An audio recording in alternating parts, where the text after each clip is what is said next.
You're at a funeral. Everyone's crying. The room is heavy with grief, with that thick, suffocating silence that makes your chest tight. And then it happens. Someone says something. Maybe it's the way the pastor mispronounces the deceased's name. Maybe it's an awkward memory someone shares, and you feel it rising in your throat. A laugh. Not a smile, not a smirk. A full, inappropriate, uncontrollable laugh that you have to physically swallow down like poison. And the shame that follows is worse than the laugh itself, because now you're the person who laughed at a funeral. You're the one who can't take anything seriously, the one who makes jokes during breakups, who giggles during confrontations, who smiles when someone's telling you something devastating. People think you're cold, insensitive, maybe even cruel. But here's what they don't understand. You're not laughing because you don't care. You're laughing because you care too much, and your nervous system is shorting out under the weight of an emotion it wasn't built to process in public. This isn't disrespect, it's a defense mechanism, and it's one of the most misunderstood psychological responses in human behavior. Let me explain what's actually happening in your brain when you laugh at the worst possible moment. There's a concept in psychology called inappropriate affect. It sounds clinical, maybe even pathological, but it's not. It's your brain's emergency override system. When you're confronted with an emotion that's too big, grief, terror, rage, overwhelming sadness, your limbic system, the emotional center of your brain, sends a distress signal. But here's the problem.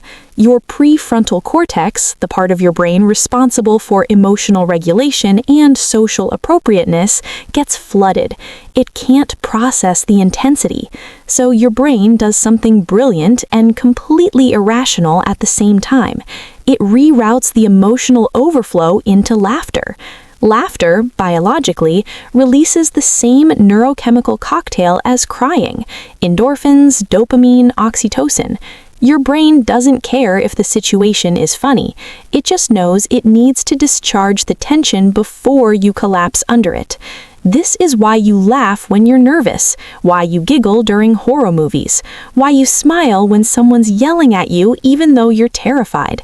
It's not because you're broken, it's because your emotional accelerator is more sensitive than most people's.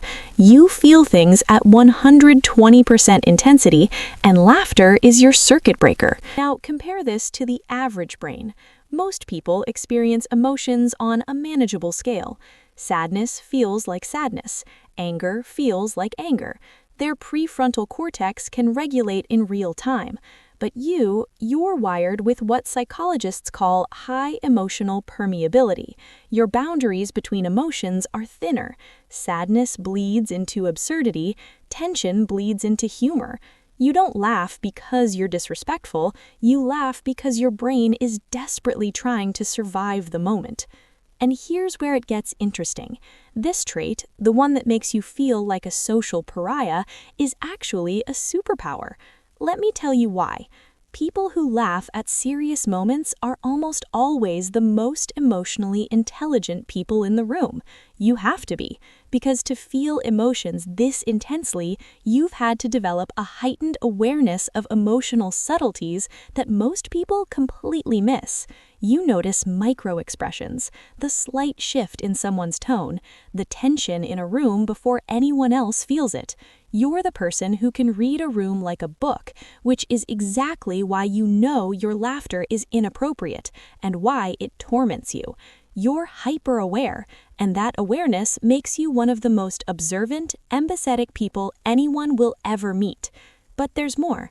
This trait also makes you exceptionally good at finding meaning in chaos. While everyone else is drowning in the seriousness of a moment, you're the one who can spot the absurdity, the irony, the cosmic joke hidden inside tragedy. That's not insensitivity, that's pattern recognition at its finest. It's the same trait that makes the best comedians, the best writers, the best therapists. People like Robin Williams, Maria Bamford, Anthony Jeselnik, they all understood that humor and pain aren't opposites, they're neighbors, and you live in that neighborhood. You see connections others don't. You find relief valves in places others can't access. And when the dust settles, when everyone else is still frozen in their grief or fear, you're the one who helps people breathe again, because you showed them it's okay to feel two things at once. You gave them permission to be human. But let's talk about why this trait makes modern life so unbearably difficult, because it does. We live in a world obsessed with performative seriousness. You're supposed to cry at funerals, look solemn during bad news, nod sympathetically during heavy conversations. There's a script for grief, for trauma, for hardship, and if you don't follow it, you're labeled as not taking things seriously. But the truth is, the world is designed for people who can compartmentalize, for people whose emotional expressions match societal expectations, and you don't fit that mold. You're the person who laughs during the intervention, who cracks a joke during the breakup, who feels the weight of every tragedy so intensely that your brain has to find an escape hatch just to keep you upright. And the worst part? People think you're the one who doesn't care, when the reality is you care so much it's actually painful. You've probably spent your entire life apologizing for your reactions.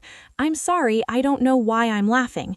I'm not trying to be rude, You've learned to suppress it, to bite your lip, to fake a cough, to look down and pretend you're crying, because you've been punished for being yourself so many times that you've learned to wear a mask. And that mask is exhausting. It's exhausting to monitor your face, to rehearse the correct emotional response, to exist in a world that punishes you for having a nervous system that works differently. You're not the problem.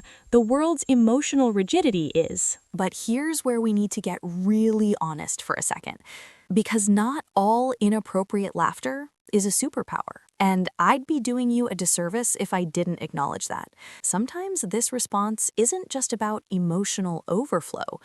Sometimes it's about avoidance. If you grew up in a home where emotions were dangerous, where sadness was met with anger, where vulnerability was punished, you might have learned to laugh as a survival mechanism, not because you felt too much, but because you weren't allowed to feel at all. Laughter became your shield.